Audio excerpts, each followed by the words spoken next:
Bolen here, and I've got everything you need to know before you watch the 2023 Singapore Grand Prix, which very well may not be won by Max Verstappen. Stay tuned to find out why. Jeba! The Singapore Grand Prix weekend begins on Friday, September 15th, with free practices 1 and 2. Free practice 3 and qualifying are on Saturday, September 16th, with qualifying taking place at 8 a.m. Central Time, which is 1 p.m. UTC, and the Grand Prix is on Sunday, September 17th at 7 a.m. Central Time, which is 12 p.m. UTC. The Singapore Grand Prix takes place in, you guessed it, Singapore. Singapore is an island country in Southeast Asia that's also a city-state, meaning the entire country is comprised of just one city. There are currently only 3 countries in the world that are generally agreed upon to be considered city-states, and interestingly, 2 of them host Formula One events, as Monaco is also considered a city-state. I don't think they'll ever host a Formula One race in the 3rd city-state, as it is Vatican City, but I guess you never know. The name Singapore is derived from the Sanskrit word Simhapura, which literally translates to Lion City. Now, this is ironic because Max Verstappen's symbol is a lion, yet the Lion City of Singapore's Grand Prix is the only race on this year's F1 calendar that Max Verstappen has competed at more than once and never won. Could be a sign of things to come this weekend? Stay tuned for that. The first ever Formula One Singapore Grand Prix took place in 2008 and is notable for 2 main reasons. First, it was the first ever night race in Formula One history. After 799 consecutive daytime races, Formula One decided to ring in the 800s with style by hosting its first ever race to take place at night under floodlights. The event was a hit as people really enjoyed the spectacle of watching F1 after dark.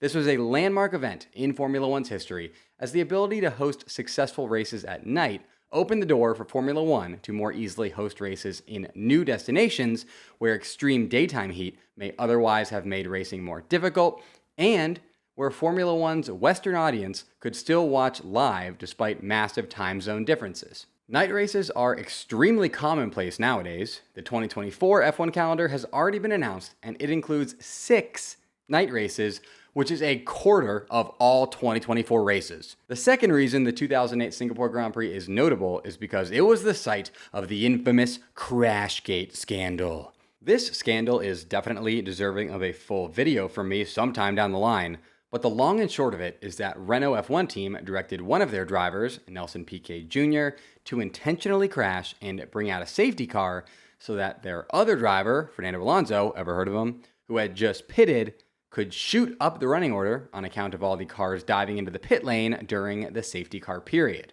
Alonso ended up winning the race after Felipe Massa suffered a disastrous pit stop during all the commotion caused by Piquet's intentional crash that dropped Massa from P1 down to last place, which would eventually be the reason that Felipe Massa was not named 2008's World Drivers' Champion.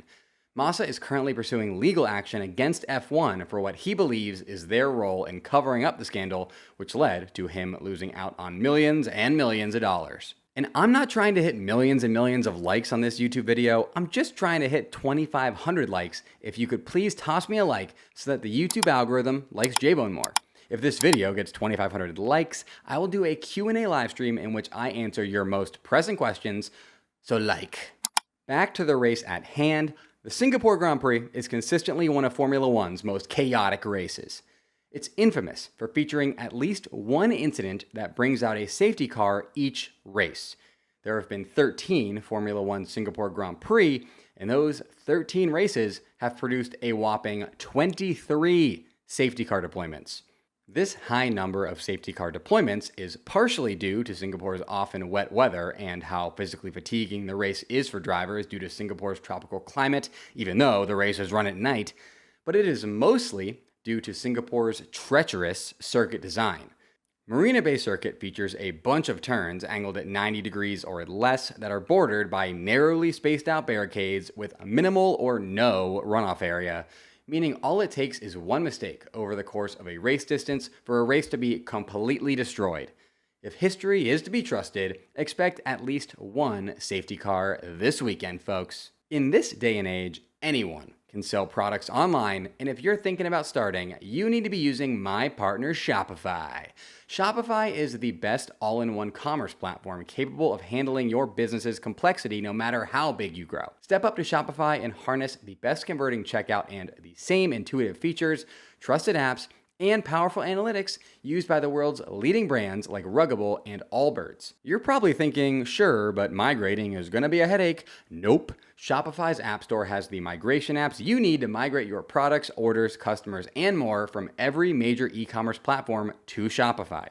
Why spend time trying to build an online store with someone besides Shopify when Shopify stores convert the best?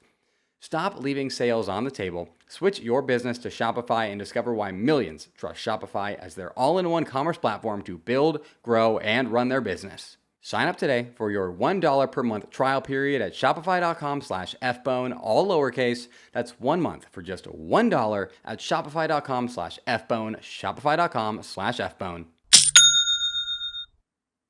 For tire compounds at the 2023 Singapore Grand Prix, Pirelli have opted for the softest compound range, the C3 Hards, C4 Mediums, and C5 Softs. Pirelli Motorsport Director Mario Isola had this to say about their choice. From a technical point of view, Marina Bay is a typical street circuit, very twisty with 19 corners, many of them 90-degree, and little runoff. As a result, even a small mistake can be costly, while the track layout also means that the cars run a high level of downforce. This track doesn't place particular stress on the tires in terms of loading, but the rear tires need to be carefully managed during the traction phase when exiting slow corners. Temperatures are usually consistently high, as Singapore is only about 150 kilometers from the equator. This increases the risk of overheating, not just for tires, but also everything else, including the mechanicals and, of course, the driver. Next up, here are your storylines to follow for the 2023 Singapore Grand Prix. Your first storyline is Checo Perez about to win the Singapore Grand Prix and end Max Verstappen's 10-race winning streak? I know what you're probably thinking. Oh, Max is unstoppable right now, and Checo's just not in solid enough form right now to take him down. Not so fast, friendo. In my opinion, at the moment, Formula One has 4 true street circuits, with those being Jeddah, Monaco, Baku, and Singapore. And guess what, folks? Checo has won at all 4 of them over the course of the past season and a half. How are you going to go ahead and count out my man's Checo from winning this race when not only is he a proven street circuit king, but he also literally won this race last year? As we've seen time and time again, street circuit Checo is an entirely different animal from regular circuit Checo. If you remove his outlying Monaco performance that I believe only was so bad because Checo let the pressure of the World Drivers' Championship title fight get to his head, Checo has won every street circuit race so far this year, and with the World Drivers' Championship pressure now very firmly off of him, I think there's a very good chance that Checo returns to his old street circuit legend self and challenges Max Verstappen for a Singapore Grand Prix victory this weekend. Do you think Checo has a shot at winning the Singapore Grand Prix this weekend? Let me know in the comments. Go comment right now. I command you. Your second storyline, the Singapore Grand Prix has a new circuit layout that should make it way more exciting. The Singapore Grand Prix's Marina Bay circuit has a reputation for not always producing great on-track battles and overtakes. This is due to how narrow and twisty of a circuit it is, as Formula One cars need both width and length to execute an overtake, and the Marina Bay circuit doesn't really offer much of either of those without walls and turns getting in the way.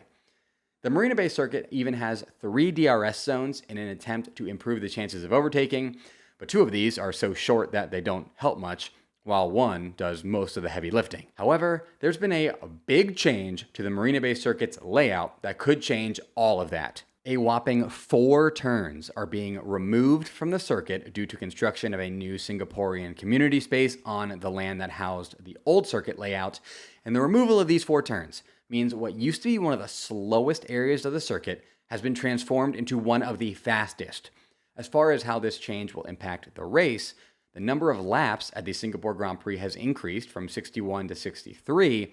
Lap times are expected to decrease by an insane 20 seconds per lap, which will drastically shorten a usually very long race that oftentimes hits the 2-hour time limit.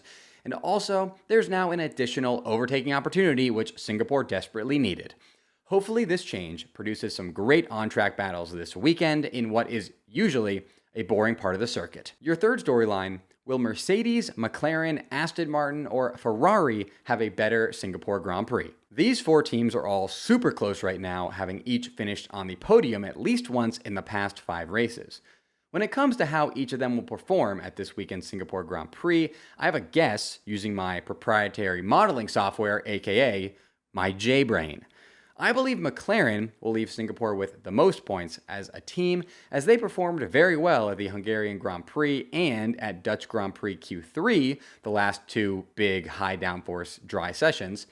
Behind McLaren, I give the edge to Mercedes over Aston Martin.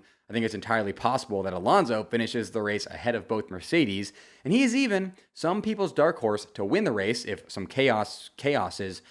But his teammate is Lance Stroll, so I definitely think Mercedes leave Marina Bay Circuit with more points. I then believe Aston Martin will edge out Ferrari, who will pull up the rear because they have not been great at high downforce circuits this season while excelling at low downforce ones. However, again, Aston Martin have Lance Stroll, so you never know, they could be last. And your final storyline: F1 silly season is heating up in a big way. There are 4 spots remaining to be filled on the 2024 Formula One grid, with 7 drivers competing for them. And folks, we are just now getting to that point in the season where each and every race will play a massive part in teams' decision making when it comes to filling these spots. If you want an in-depth rundown of who's in the running for filling the open seats at Alfa Romeo, Williams, and AlphaTauri, check out my video, Formula One Silly Season is Getting Spicy, right after you watch this video. I'll make sure it's in the end cards so you can have easy access. J-Bon! I absolutely love my sponsor, Bird Dogs, who make the best shorts and pants you will ever try on that I literally wear at least 4 days per week, because they are just the most comfortable leg garments in existence today. My favorite things about Bird Dogs are, 1, that they come with underwear already built into them, so when you want to get dressed quickly, you just put on your Bird Dogs and boom, you're good to go, because you not only put on shorts, you also put on underwear. Unbelievable. Number 2, they come in a bunch of different styles and colorways, all of which are amazing, and they range from solids to just some crazy awesome designs. And 3, they legitimately are the most comfortable things you can wear on your legs, and I firmly believe that. It feels like you're wearing nothing, except you are wearing something, which is good because then you can go out in public without getting arrested. Just go to birddogs.com/bone or enter promo code BONE on birddogs.com for this free white tech hat with your order. It's an awesome hat made out of this lightweight tech material that feels great and is perfect for sports, going out on the boat, and so much more. That's birddogs.com/bone and enter promo code BONE. You won't want to take your bird dogs off. J-Bone promises you this. Now the moment you've all been waiting for. Here are my 3 bona fide race predictions for the 2023 Singapore Grand Prix. My first race prediction is that Checo Perez will win the Singapore Grand Prix. People are going to call me crazy for this one, considering Max Verstappen has won the past 10 races in a row and Checo hasn't qualified well this season, but Checo is the king of street circuits. He won in Singapore last year, won at another street circuit last year in Monaco, and has won at 2 other street circuits earlier this year in Baku and Jeddah. When it comes to street circuits, you can just never count Checo out because he loves them. I think Checo uses this weekend's Singapore Grand Prix to make the statement that he deserves his Red Bull seat and takes home the dub. My second race prediction is that Lando Norris will finish on the Grand Prix podium after missing out on it the past 3 races. Lando qualified on the front row at the past 2 downforce heavy Grand Prix in Hungary and Zandvoort, and subsequently finished P2 in Hungary and probably would have also finished on the podium in Zandvoort had McLaren not royally messed up their wet weather strategy. Because of this, I love Lando to finish on the podium in Singapore and potentially even secure his first pole position of the season at Saturday qualifying. My third race prediction is that neither Ferrari car will finish in the top 5.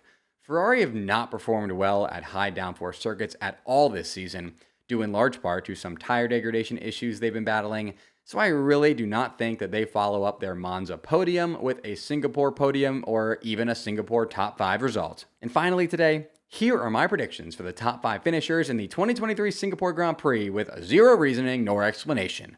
P5 Fernando Alonso, P4 Lewis Hamilton, P3 Lando Norris, P2 Max Verstappen, P1 Checo Perez. Subscribe now so that I can see you back here after the Singapore Grand Prix for my Singapore Grand Prix recap, where we'll digest all the insanity that occurs at this race weekend together. Special shout out to my top Patreon supporters and YouTube channel members at Rated Bookie, Glow, and Green Ghost One. If you want your name shouted out in all my videos along with a bunch of other awesome perks, hit up the Patreon and or YouTube channel member links in the description of this episode. Until next time, folks, J-Bomb! J-Bomb!